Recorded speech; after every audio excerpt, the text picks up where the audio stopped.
여의도 3프로 시작하겠습니다.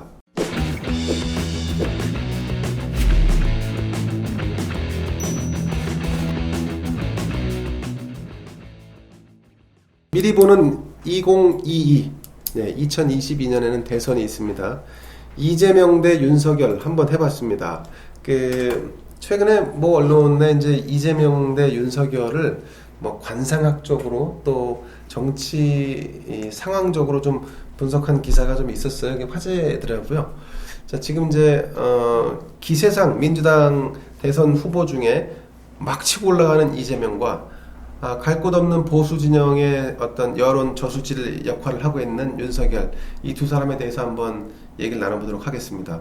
우선은 장프로님, 이재명 경기지사의 장점은 뭐라고 생각하십니까?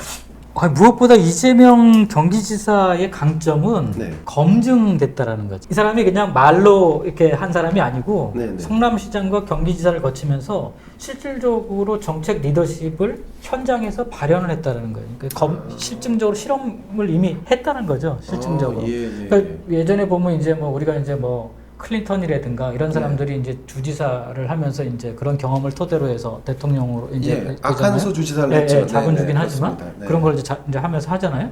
근데 이재명이라는 사람의 강점이라고 하면 결국은 역대 어느 대통령 후보자들보다 실전 경험이 풍부하다는 거예요. 실전 경험. 그래서 매우 중요한 포인트인데. 그래서 이 사람은 자기 경험을 그대로 그냥 얘기하면 되는 거예요. 옛날에 이제 이명박 대통령이 내가 다 해봐서 아는데 그런 차원을 넘어서는 거죠. 이제 이명박 대통령이 서울시장을 한 경험과 현대 이제 회장과 이런 것들의 경험을 토대로 얘기했잖아요. 근데 이재명 이제 지금 경기도지사도 이제 그런 얘기를 밑바탕에 깔 수 있는 거죠. 더군다나 불우한 환경 속에서 성장해온 이 나름대로의 기계, 도전 정신 또 이런 것도 있지 않습니까? 그렇죠. 이제 우리나라 사람들이 가장 좋아하는 이제 스토리텔링이 이제 충분히 되는 사람이니까. 그렇죠. 우리나라 사람들 그런 거 좋아하잖아요. 맞습니다. 소설 같은 얘기하는 거 좋아하니까. 굉장히 사람들이 얘기하기 편한 소재가 많은 거예요.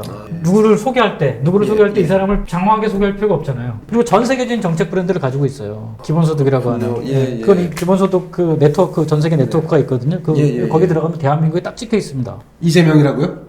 성남시하고 경기도 두 군데. 성남시와 경기도요? 거기 이재명이라는 타이틀이 있는 거죠. 그렇군요. 그런 이제 대회 그런 이제 모임이 있는데 그 모임에 가서 소개를 임했었고 정책 소개를 했었고. 이재명이라는 분이 보이지 않게 준비를 많이 하고 있었던 거네요. 아니 지난번에 이미 성남시장 때 이미 한번 나왔잖아요. 그렇죠. 그때 나왔기 때문에 이미 그런 준비들을 오랫동안 했다고 봐야죠. 그렇군요. 이미. 강프로 보시기에는 어떻습니까? 우리 이재명 요즘 명칭이 이래요. 진격의 이재명이라고 해갖고 온갖 정책들을 선점하려고 쏟아내고 있습니다. 우리 이재명 지사 장점을 찾다 보니까 국민 기본소득, 수술시 CCTV, 맞습니다. 그다음에 대부업 법정 최고금리 10%, 토지거래 허가제, 이런 것들 정말 뭐라 그래야 됩니까? 애민적이고 서민적 정책이고 이런 것들을 얘기했잖아요. 저는 이 사람의 장점은 이건 어쨌든 부작용이 있는 거잖아요. 그렇죠. 반대 세력이 있고 찬성이 있으면 반대 엄청난 반대가 있고 그리고 이거 법적 난제도 심한 거예요. 맞습니다. 지금 말씀드렸던 이런 것들이. 그리고 남들은 참 말 못하는 거를 일단 이 사람은 던집니다. 질러놓는다. 질릅니다. 질러놓고 이게 잘 되면 좋고 잘 안 돼도 나는 애민적인 사람이고 서민적인 사람이고 일 추진 잘하는 사람 그 이미지는 다 남기거든요. 이 사람이. 그렇군요. 그런 면에서 이 사람은 결단력이 대단히 좋은 사람이고 그 서민적인 정책이나 이런 것들을 찾아내는 동물적인 감각이 있는 사람인 거예요. 일종의 몸으로 말하는 스타일이네요. 이런 사람들이 인기가 있다는 것 자체가 지금 우리 사회가 혼란스럽다라는 반증이거든요. 완전 포퓰리스트잖아요. 자, 근데 아시겠지만 이재명 경기지사는 점 때문에 한번 곤혹을 치른 적이 있어요. 연예인이죠. 김무선 씨가 이제 자신과 관련된 이 추문 의혹을 제기했었는데 그러면서 이제 했던 게 이제 신체 어디에 이제 자기가 아는데 그 점이 하나 있다. 그것만 찾으면 나와의 내가 제기하는 문제에 답을 찾을 수가 있다 했는데 병원에 갔는데 그 점을 못 찾았다는 거 아니에요. 의사 진단서가 그렇게 나왔어요. 그랬더니 이제 김무선 씨가 또 거기다 대고 없애느라고 고생하셨네요. 이렇게까지 얘기를 했었는데, 자, 어느 신체 보이는지 저도 잘 모릅니다만, 하여튼, 신체에 잘 보이지 않는 부분이었던 것 같습니다. 그것도 그렇고 이제 형제간의 문제도 그렇고 사실 이재명 이분이 이제 뭐 아까 말씀하신 그런 검증은 약간 정책적 검증일 수 있고 그 사적 개인적 그 윤리적 도덕적 검증에서는 여전히 뭐 무수한 논란을 낳을 수 있을 것 같은데요. 근데 이제 제 선거를 여러 번 현장에서 치러본 경우로 보면 네. 상대방이 그런데 매달리면 매달릴수록 선거를 치기 훨씬 수월해요. 개인적인, 특히 이제 이재명 지사 같은 경우는 이런 문제들이 다 이제 어떻게 보면 이제 법적으로 이제 해소가 된 상황이고 이미 이게 새로운 문제가 아니잖아요. 그렇죠. 이미 다 드러난 문제죠. 새로운 문제죠. 그 이제 반복적으로 꺼낼수록 이제 그거는 이제 뭐 아시다시피 선거라고 하는 게 이제 네 편 내 편 갈라서 이제 이미 편이 갈라진 상황에서는 그게 별로 의미가 없는 거고 이제 중간에 있는 사람들 입장에서는 들었던 얘기를 계속 듣는 거에 대해서는 별로 이렇게 이제 내키하지 않기 때문에 네거티브 하려다가 오히려 그 역효과만 날 수 있다는 거군요. 왜냐면 옛날에 노무현 대통령 때도 이제 뭐 저희 이제 대선 기획단 그때 회의 때 뭐 맨날 이제 뭐 정영근 의원부터 시작해서 뭐 김무성 의원님, 뭐 권철 의원님 뭐 이런 분들 모여가지고 뭐 제 한 방에 훅 보낸다 뭐 그런 카드가 있다 맨날 그랬거든요. 그때도 그러셨군요. 그때도 맨날 그 얘기만 했어요. 근데 이제 뭐 그거는 우리 생각이고 정국이란 건 늘 변해. 상대방이 있는 게임이거든요. 그렇죠. 국민들이 바라보는 시각도 늘 우리가 바라보는 시선하고 같지 않아요. 그게 제일 그렇게 중요한 문제냐 사람을 판단하는데 그렇지 않다라는 거죠. 역대 대통령들 보세요. 그런 흠없고 문제없는 사람, 그러니까 흠없고 문제없는 사람이 지도자 되게 어려워요. 왜냐하면 어렵죠. 그 정도 같이 가려면 엄청나게 많은 일들을 겪어서 가는 거예요. 맞습니다. 100% 클리어 됐다면 그 자리에 가지 못해요. 애당초. 그렇군요. 네. 그게 만약에 100% 사실이라면 그 자리에 가지 못합니다. 애당초. 벌써 브레이크가 걸렸지. 그럼 한 절반만 사실이면 갈 수 있나요? 절반만 사실이라도, 아니, 한 7, 80% 사실이라도 가요. 갈 수 있군요. 왜냐면, 그걸 검증할 수 있는 방법이 많지 않아요. 그렇군요. 이 장프로님의 말씀에 하나 더 붙여가지고, 국민들이 벌써 학습 효과, 그러니까 학습을 우리가 한번 당했어요. 왜냐하면 전임 정부 박근혜 대통령이 탄핵될 때 도덕성에 타격을 입으면서 탄핵당했잖아요. 그렇죠, 맞습니다. 그래서 탄생한 정부가 문재인 촛불 정부란 말이에요. 자기들 스스로 주장하고 있죠, 촛불 정부라고. 촛불 정부가 이 믿었던 도덕적으로 깨끗하다고 생각했던 문재인 정권 촛불 정부를 탄생시켜 놨더니 지금 부동산 정책이다, 뭐 지금 수혜 문제다, 뭐 이런 문제들 국민들이 바라봤을 때 이게 중요한 게 아니구나 지금 이렇게 좀 요즘에 생각하는 것 같아요. 그래서 이재명 지사의 저런 추진력, 결단력 그리고 국정을 경험해서 내는 그 안들 이런 것들이 이게 학습 효과 때문에 더 인기를 지금 얻는 것 같아요. 그러니까 문재인 정권의 이 실정 그게 오히려 이재명 경기지사를 돋보이게 한다 이 말씀이시네요. 시대 정신이 있는 거예요. 이재명이라는 사람은. 이재명. 우리 박근혜도 시대 정신이 있었고 이명박도 시대 정신이 있었거든요. 근데 그 시대 정신 우리 문재인 정권도 그 말씀드린 대로 도덕 뭐 이런 거 다 탈피한 권위적인 강화문 시대를 열겠다 뭐 해서 소통의 대통령 하겠다 이런 거잖아요. 많이 했죠. 그런데 이 이재명이라는 사람이 그런 아까 말한 사적인 그런 도덕적인 문제가 뉴스를 엄청 뭐 언론에서 질타를 했잖아요. 그래서 그거를 법적으로는 다 해소했지만 국민들은 이제 그게 안 중요한 거예요. 그렇군요. 국민들은 지금 부동산 문제 빨리 해결하고 이 지금 수혜 복구 빨리 하고 뭐 이런 걸 중요하게 코로나 사태 이거 코로나 때 얼마나 인기 있었어요 이재명. 그런 행동하는 정치인 아니에요 이재명은. 윤석열 그러면 검찰총장은 그러면 어떤 장점이 있을까요? 보수 진영의 대표 주자가 될 수 있을까요? 그때 똑같이 이제 조금 전에 이재명 얘기했잖아요. 윤석열 똑같이 그런 흠이 있는 거예요. 그런 이제 뭐 장모부터 시작해서 그런 문제들이 있잖아요. 그래서 그 문제는 제가 볼 때는 뭐 그냥 또 이거 그거는 큰 문제가 안 될 것 같아요. 근데 윤석열이 가지고 있는 강점도 이재명과 비슷한 거죠. 약간의 뚝심이라든가 누구 밀고 나가는 힘. 그렇죠. 그리고 이제 조금 뭐 대중성을 갖는다 그러면 권력의 눈치 안 보고 권력의 눈치 안 보면 일단 국민들 입장에서 국민 편인 것 같고.